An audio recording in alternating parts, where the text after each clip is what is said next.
agrarian berarti tanah dan dihubungkan dengan usaha pertanian. Jadi menurut KBBI berarti urusan pertanian atau tanah pertanian juga urusan pemilikan tanah. Dalam teks law dictionary disebutkan agrarian is relation to land to or division or distribution of land as an agrarian laws. Jadi istilah agraria dalam UU/PA mempunyai dua pengertian, yaitu dalam arti luas dalam arti sempit. Pengertian agraria dalam arti luas meliputi bumi, air, dan ruang angkasa. Juga terdapat dalam pasal 1 ayat 2 UU/PA. Sedangkan pengertian agraria dalam arti sempit hanya mengatur masalah tanah, pasal ayat 1 UU/PA.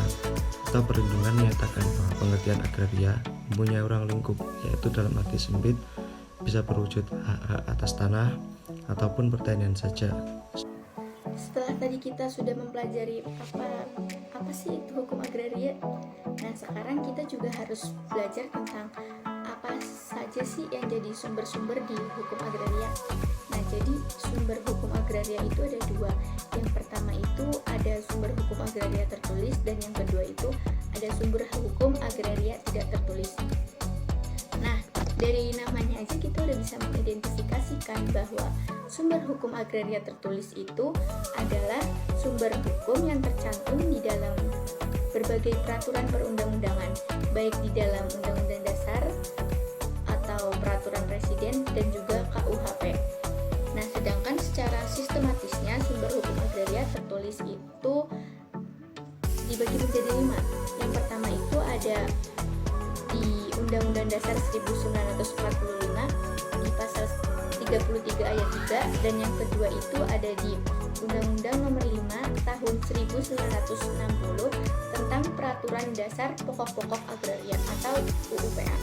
Nah, yang ketiga itu ada Peraturan Pelaksanaan UU/PA. Yang keempat ada peraturan-peraturan bukan pelaksanaan UU/PA yang dikeluarkan sesudah tanggal 24 September 1960. Nah, yang kelima ada peraturan lama yang bersifat sementara tapi masih berlaku, seperti pasal-pasal peralihan. Sedangkan yang dimaksud dengan sumber hukum agraria tidak tertulis itu ada dua juga. Yang pertama itu ada sumber hukum adat dan juga ada sumber hukum kebiasaan. Walaupun hukum adat dan juga hukum kebiasaan itu harus tetap dijalani sesuai dan tidak bertentangan dengan kepentingan nasional dan juga kepentingan negara. Sekian, terima kasih. Ruang lingkup hukum agraria menurut UU/PA sama dengan ruang lingkup sumber daya agraria atau sumber daya alam menurut ketentuan MPR RI nomor 9/MPR/2001 tentang pembaruan agraria dan pengelolaan sumber daya. Selanjutnya adalah asas-asas hukum agraria. Asas-asas hukum agraria sendiri yang kami sebutkan ada 5. Yang pertama yaitu asas kesatuan. Maksud dari asas kesatuan ini adalah segala sesuatu kekayaan negara Indonesia yang selagi berada di batas wilayah negara Indonesia seperti air, udara, tanah, dan luar angkasanya adalah milik negara Indonesia. Kenapa bisa begitu? Karena mereka masih berada dalam batas wilayah negara Indonesia, dan keduanya antara komponen-komponen yang sudah saya sebutkan tadi dengan wilayah Indonesia itu memiliki hubungan versi tak abadi seperti yang sudah dijelaskan dalam pasal 1 ayat 1 Undang-Undang Pokok Agraria.